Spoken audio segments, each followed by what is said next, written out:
Welcome back. You're watching Closing Trades, and we're coming to you live from the Suzlon studio. So that's how. Let's quickly, in fact, pull up how the markets are doing. And today we're doing fairly well, 140 points and holding fort really, really beautifully since the morning.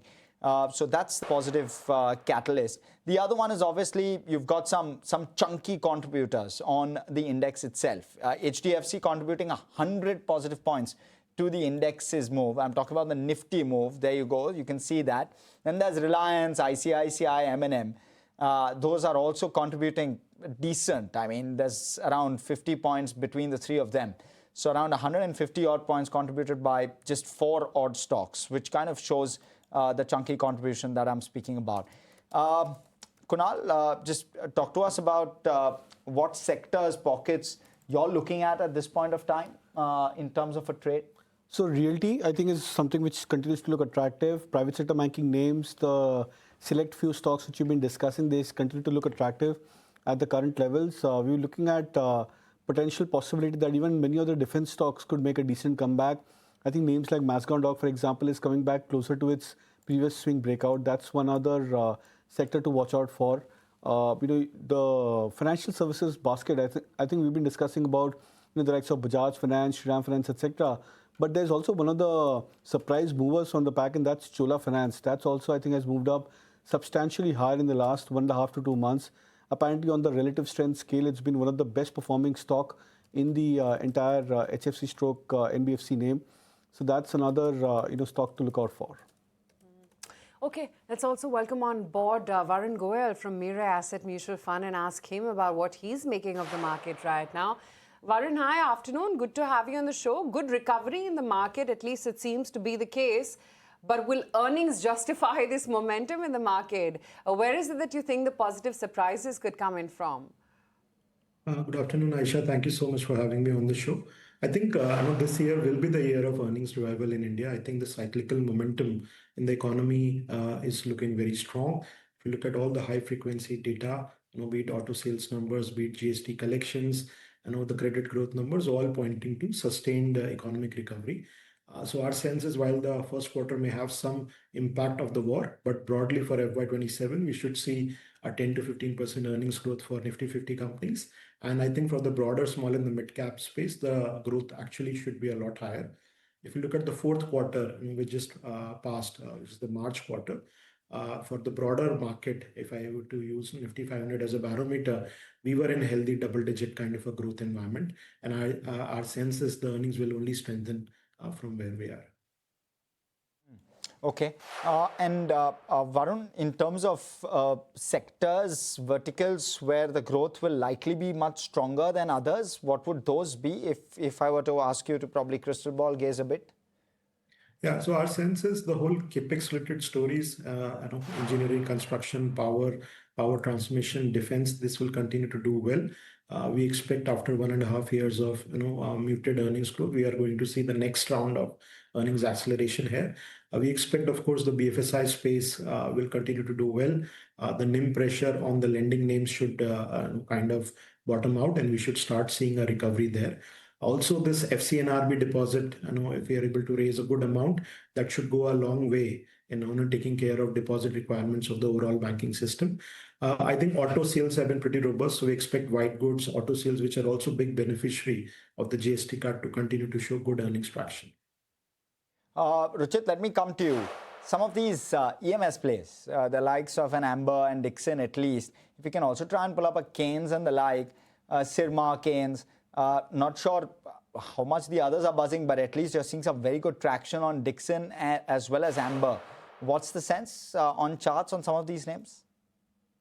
Yes, I think the sentiments are definitely trending for positive. Dixon Technologies have gone through a decent time-wise as well as price-wise corrective phase over the last few months.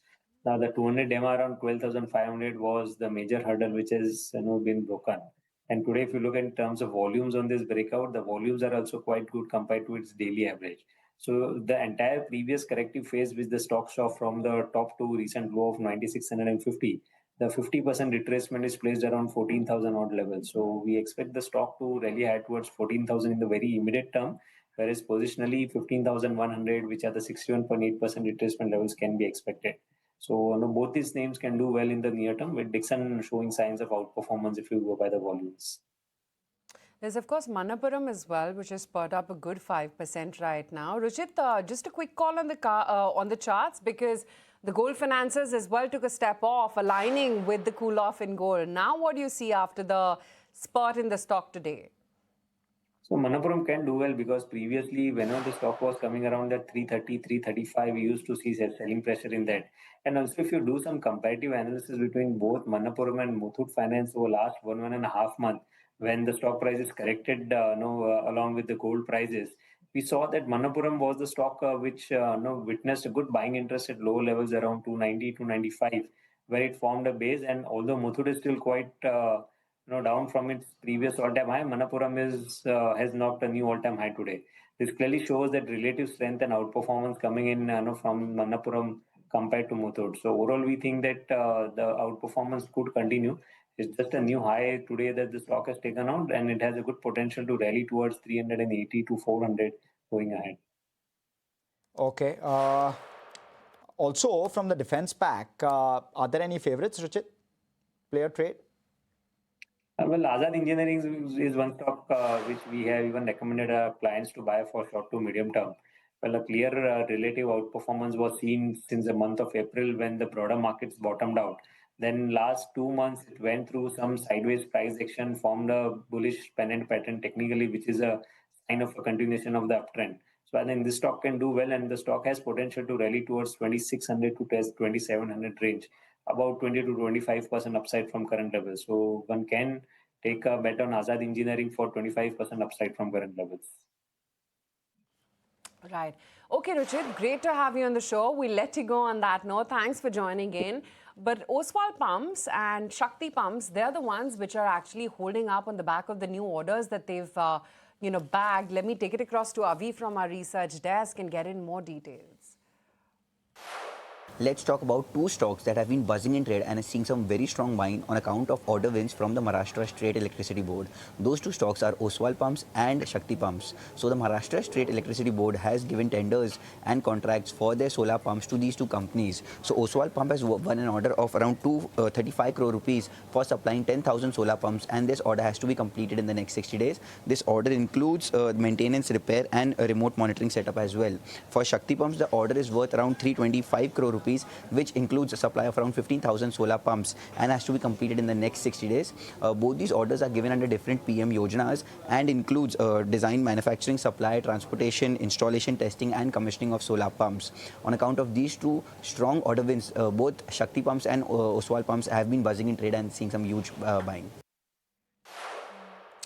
Okay, that's why some of those stocks are the ones which are actually buzzing out in trade right now. But Varun, just wanted to get your strategy in. Given the kind of rebound that we've seen from the March lows, and that continues to be the case, wherein mid-caps are outperforming the benchmarks and even small caps as a cluster, will this strategy work in the next few months as well? Or do you find more value now in either small caps or large caps for that matter? Yeah, I think broadly, the calendar year 26 is a year for the small and the mid cap space to do better.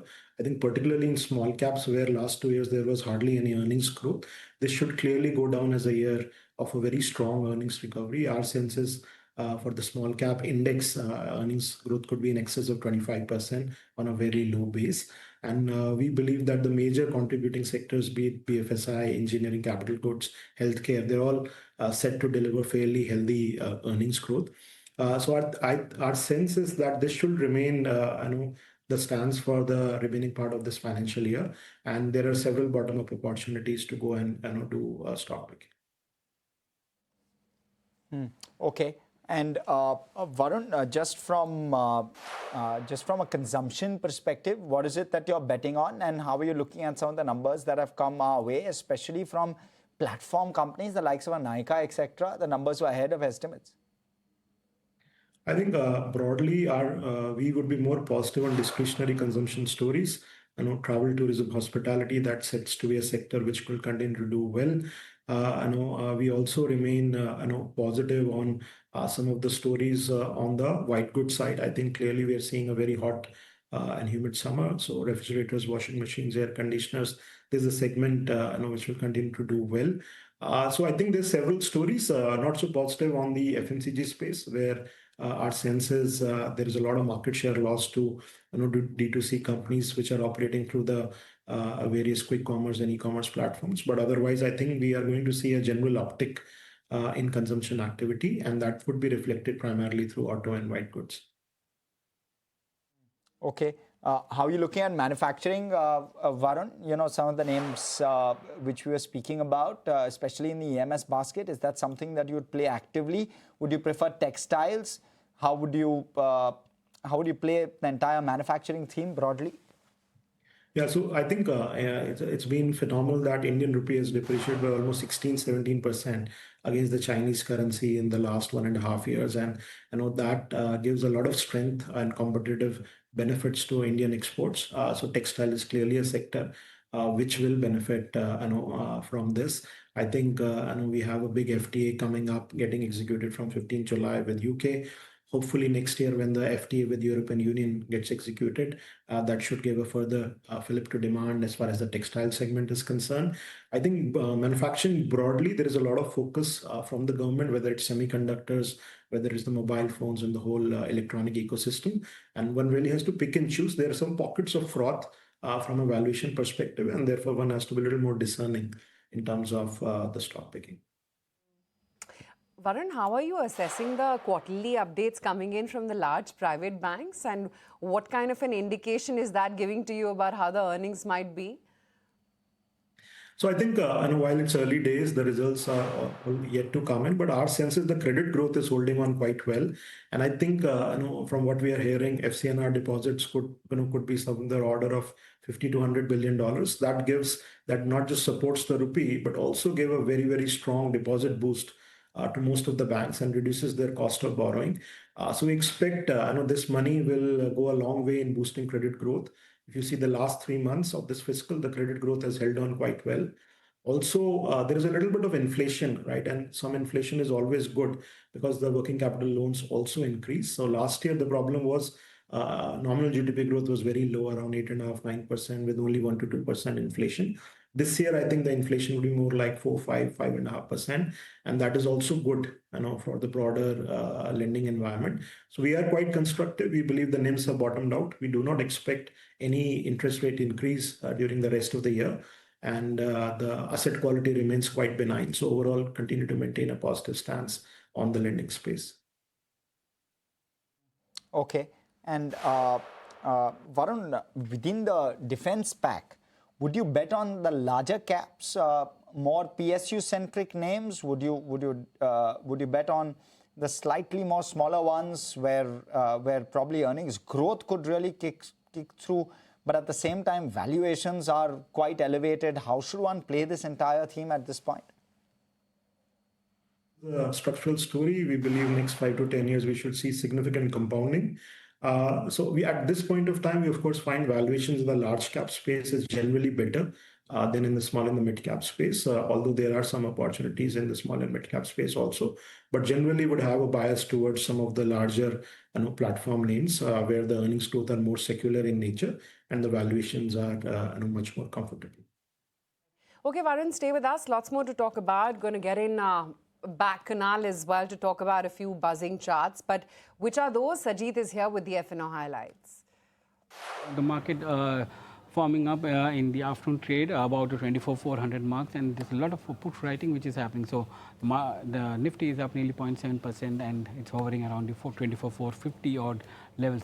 There's a short covering which is happening, as a result of which we are seeing the open interest fall by 1.65%. Look at the bank Nifty; it's also up nearly 0.6% in today's trade, and there's an open interest build up of nearly 2%. So some of the big banks, if you look at the constituents, there's a long build up which is happening for them, which includes SDFC Bank, ICICI, IndusInd. There's some long unwinds which are happening for SBI, but shorts build up happening in some of the private public sector banks, especially BOB, Bank of India and PNB there. Call and put writing, there's extensive put writing which is happening at 24,400, as a result of which we're seeing the market getting some support at the 24,400 level. Look at the distribution and it gives you a good indication of where the support is coming in. Now, the put writers have been very aggressive in the last 2 hours, and that's what we are seeing. But there's still a resistance coming in at 24,500. So we may end up between 24,400 and 500 in today's trade if this trend continues for next half an hour, 40 minutes. But let's look at what's happening in futures. Dixon is up on the back of short covering. Manappuram is seeing a long build-up, and Radico is up on the back of long build-up. So stocks up between 4 to 6% in the futures. Their future losers include stocks like Varun Beverage, Kotak Mahindra Bank, and Cochin Shipyard, all seeing some short build-up coming in. Stocks down 3 to 4% in there.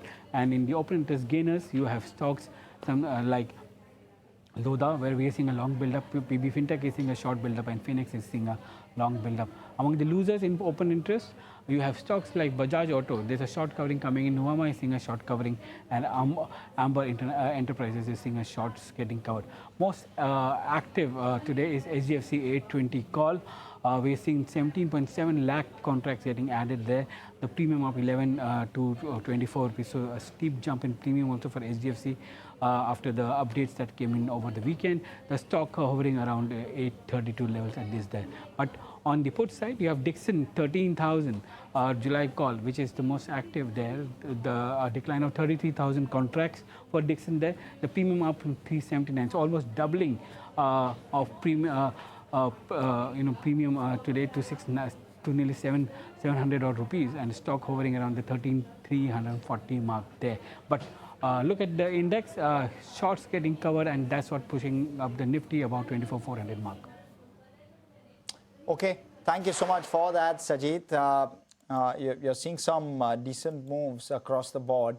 But Vedanta Power, it's dipped despite a significant 38% YOY surge in power sales for the June quarter, driven by Meenakshi Energy's expansion. Avi here with more details on this one. Let's talk about Vedanta Power, which is down by about 6% on account of a weak quarterly business update. Vedanta Power's total power sales was up 38% on a yearly basis, but has declined sequentially by about 6%. The company has now been demerged from Vedanta effective 1st May, and VPL, which is Vedanta Power, now is India's 5th largest private thermal power player with around 4.2 gigawatt of active capacity with another 0.6 gigawatt under development. Talking about the asset-specific performances, the Talwandi thermal power plant sales have been flattish on a yearly basis and is up by around 14% on a QOQ basis. Meenakshi Energy Limited has shown the strongest growth with around 245% increase in the sales on a yearly basis and 16% up on a quarterly basis. The Jharsuguda thermal power plant power sales are down by about 23% on a sequential basis and is up just by about 1% on a yearly basis. The Sakti thermal power plant power sales are also down by about 57% sequentially due to halt in production because of a boiler incident on 14th of April. So to sum it up, the quarterly business update has been weak, and that is the cause of Vedanta Power seeing selling pressure of about 6%. Okay, thank you for that. Metals, Kunal, any favorites within that pack? Yeah, Hindalco, I think, continues to be the favorite amongst the pack, trading at 970, 975, the last I'd seen for the stock. I think it looks very attractive on two fronts. One is the oversold nature of indicators after this 15 to 20% correction for Hindalco, and the second is the mean reversion being completed, where the stock has retraced back towards its long-term moving average. There's also some trace of recovery of sorts coming back into two major names. One of them is Tata Steel, the other is JSW Steel. Out of these two names, I think Tata Steel is something to watch out for because of the slight high beta nature for the stock price. We've seen historically that when the metal pack was struggling, Tata Steel, the moment the stock had lifted back from a breakout of 170, 175 around 6 odd months back, that released a new life to the entire metal sector, and you saw so many breakouts happening and a streak of strong outperformance into the middle pack. So I think Tata Steel is something to watch out for. However, the breakout for the stock for Tata Steel is still at 198 to 199 marks. So once the stock confirms a break of those 198 levels is where I would expect the stock to come back into a leadership role for the entire metal sector. Meantime, big news from the primary markets, and NSE is set to begin its IPO investor roadshow come next week with meetings planned across India, Asia, West Asia, London and the United States as well. In fact, sources are saying that NSE is aiming to raise at least 31,500 crore rupees through its offer for sale. Anurag Joshi, my colleague, is here with more details. NSE will start its investor roadshow for the proposed initial public offering next week. The first leg of NSE's IPO roadshow will be in India and in Asia in July. And this will cover India, Hong Kong and Singapore. NSE will meet prospective investors in the Middle East, which includes Dubai, in London and the United States in August. NSE is planning one of the biggest initial public offerings so far from India. And the IPO size of 31,500 crore rupees, which is $3.3 billion, that could exceed the Hyundai IPO, which had come earlier. And the NSE is offering about 150 million shares in the IPO and is looking at a timeline of September or October to launch the IPO. The valuation, if we see that it's about 5.25 trillion rupees, that's $55 billion for the company as a whole. NSE is offering about 6% of its equity base in the IPO, and this is an offer for sale by the existing holders. To give you a short timeline, in January, NSE received a no objection certificate from Securities and Exchange Board of India to proceed with the IPO. Feb 6, NSE board cleared the IPO plan. March 12th, NSE appointed 20 banks to manage the IPO. On April 21, NSE SEBI panel approved a settlement of 1,800 crore rupees in the legacy co-location matter. June 18, NSE filed the DRHP with SEBI and the exchanges for the IPO. Okay, that's the detail on the NSE IPO, and the roadshow, as we understand, is set to begin come next week itself. But that said, there are quite a few in the pipeline. There's Jio, there's NSE, and many others as well in the offing. And it seems like a lot of liquidity will actually find its way into these mega IPOs as well. Just revisiting what the market texture is looking like for the day, HDFC Bank, of course, has managed to really pull it up quite nicely. So 3.5% of an uptick is what you're seeing on HDFC Bank, M&M, ONGC, Bajaj Auto, Eicher are some other names. And on the flip side today, IT is ebbing off a little bit, much unlike the move that you had at least on Thursday, Friday last week. TCS is down 1.25%. HCL as well is lower as we speak right now. Axis is also a lot tempered, very marginally in the green for a L&T. Bajaj Finance is lying flat. And then Kotak and Max, the big movers from last week, they're the ones which are under pressure. Though having said that, Varun, wanted your take on this entire pharma and healthcare rally that one has been seeing and whether you still see it have further headroom from these levels. Well, we remain very constructive on the contract research and manufacturing space. I think that's a more secular kind of opportunity. We see more and more Indian companies working closely with innovators to develop new molecules, a lot more interesting research work. And they are also, of course, getting a lot more cost competitive. Thanks to the depreciation in the rupee. So that's a space we continue to like. I think generally the hospitals and the diagnostic space remains a play on shift from unorganized to organized. And there we should continue to see good earnings growth. So I think broadly on the healthcare space, we continue to be overweight, and we believe there is, next 2 to 3 years should be good from an earnings perspective. Okay, and how are you looking at pharma as a whole? What's the take there? How are you placing your bets? I think some of the companies which are interesting play on the whole GLP opportunity will benefit. Of course, it's early days and we are yet to see which of the players are able to gain significant market share. And I think as far as the US generic opportunity is concerned, there is significant pricing pressure. Margin erosion continues to happen, and that's something which is very difficult to call. Continue to be more constructive on the domestic formulation stories, which are more like quasi-consumer plays. And that's where we believe a lot of outperformance can come in. Okay.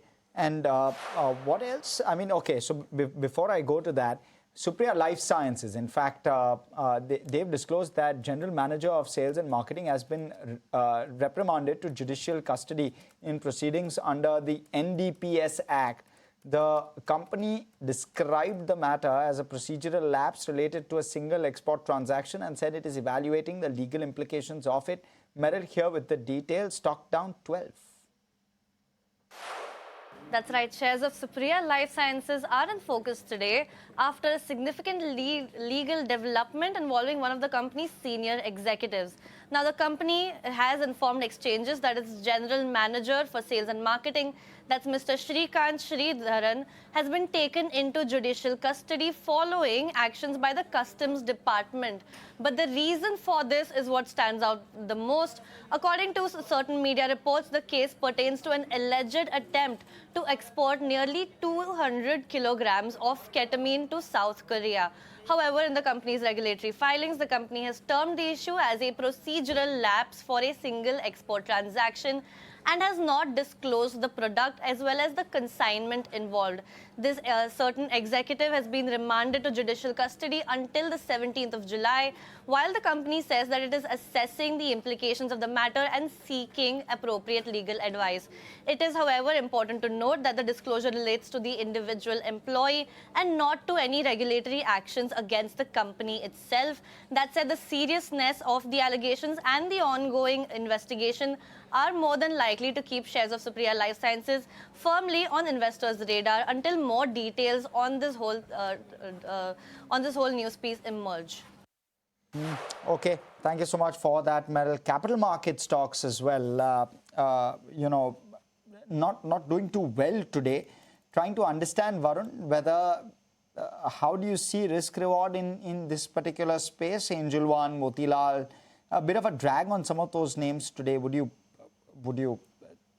feel that this is a good time to probably enter any of these names from a risk reward standpoint? I think we continue to be very constructive on the whole financial savings as a theme.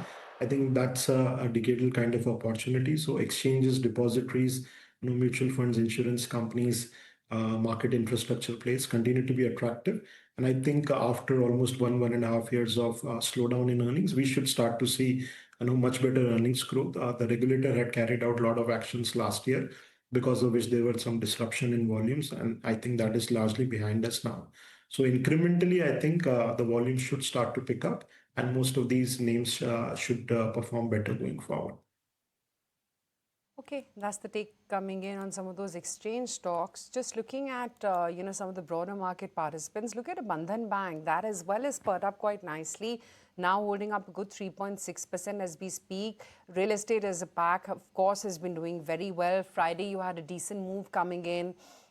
Once again on the sector with names like Oberoi Realty taking the charge up. Today it's Lodha holding up a good 2.6%. 1,085 is where that stock is. Phoenix Limited as well as spurred up nicely. A good 2.25% name of a move coming in on that particular stock. And then, of course, there are others like Dixon, Manappuram, Radico, which towards the dying minutes of trade are now clocking their day highs. Look at it, Dixon. It's now surged over 6.5% on the futures, for instance. And Power India is the other one, which is sitting up with a gain of about almost 4%.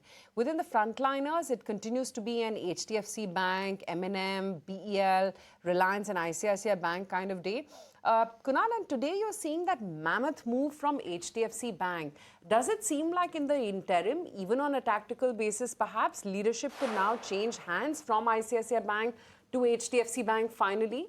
Yeah, it looks like. I think there are first initial signs that HDFC Bank is coming back to its own ford in terms of potential outperformance. The stock breaking past about 820, 825 mark, which was the hurdle point. So, when you try and compare this from the month of March, April swing highs, this 820 level for HDFC Bank was a major resistance point. The stock apparently seems to have taken out of this resistance today, which means we could be looking at a point where HDFC Bank can come back into a zone of outperforming, or at least some sense of an outperformance with respect to the other peers.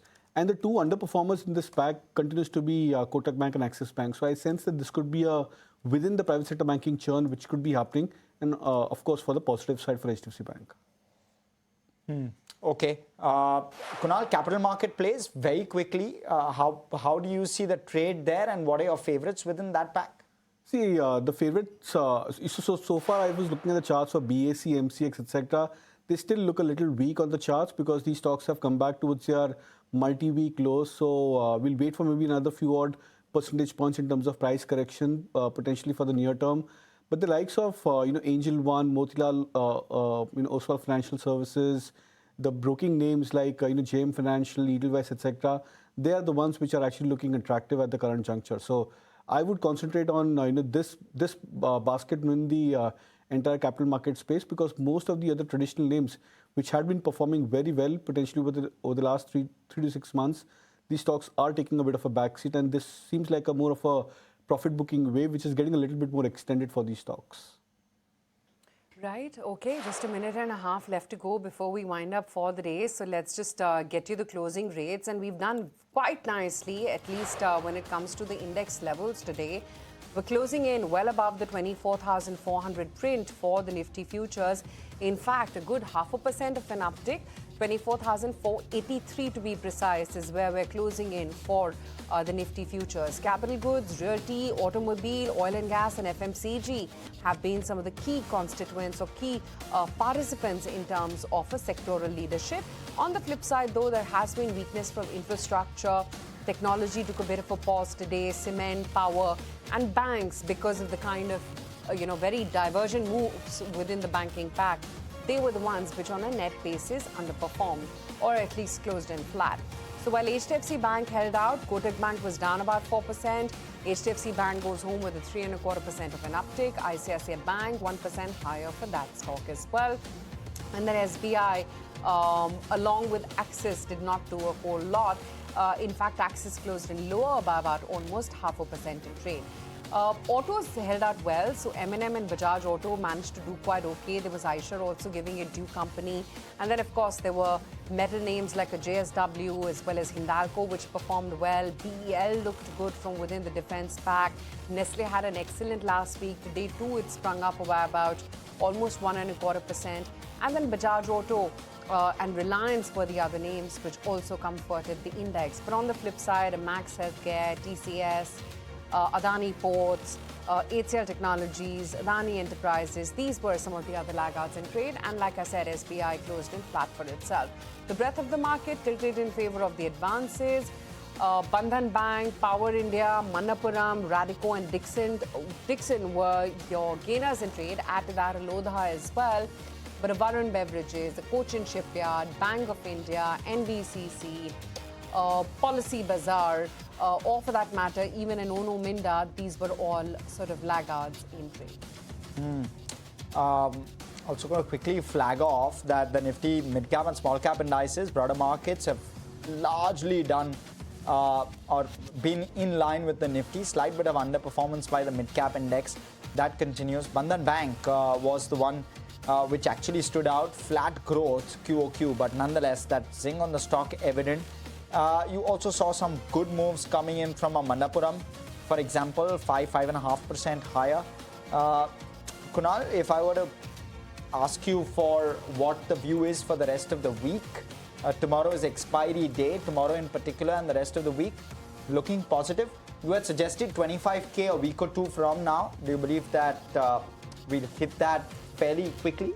Yeah, I think the more the market gets stronger with respect to large cap names participating, and the market breadth opening up, the better it is, and the better the chances for the index to show signs of a breakout and then maybe potentially head towards that 25,000 mark. So no complaints as such on the overall market positioning, sector-wise, composition, market breadth-wise, the kind of moves from large cap names, etc. I think has been quite exemplary. Yes, there have been few odd sectors which have taken a bit of a backseat or a knock for themselves, but then that's how the sector rotation generally plays out. So till the time the market breadth continues to be positive and you see those odd large cap names make a comeback, I think we should be on a good path towards hopefully traversing towards the 25,000 levels for the Nifty. Okay, Varun, Kunal, both of you, great to have you in the studios with us. We'll wind it out right here on this edition of Closing Trades. Thanks for watching.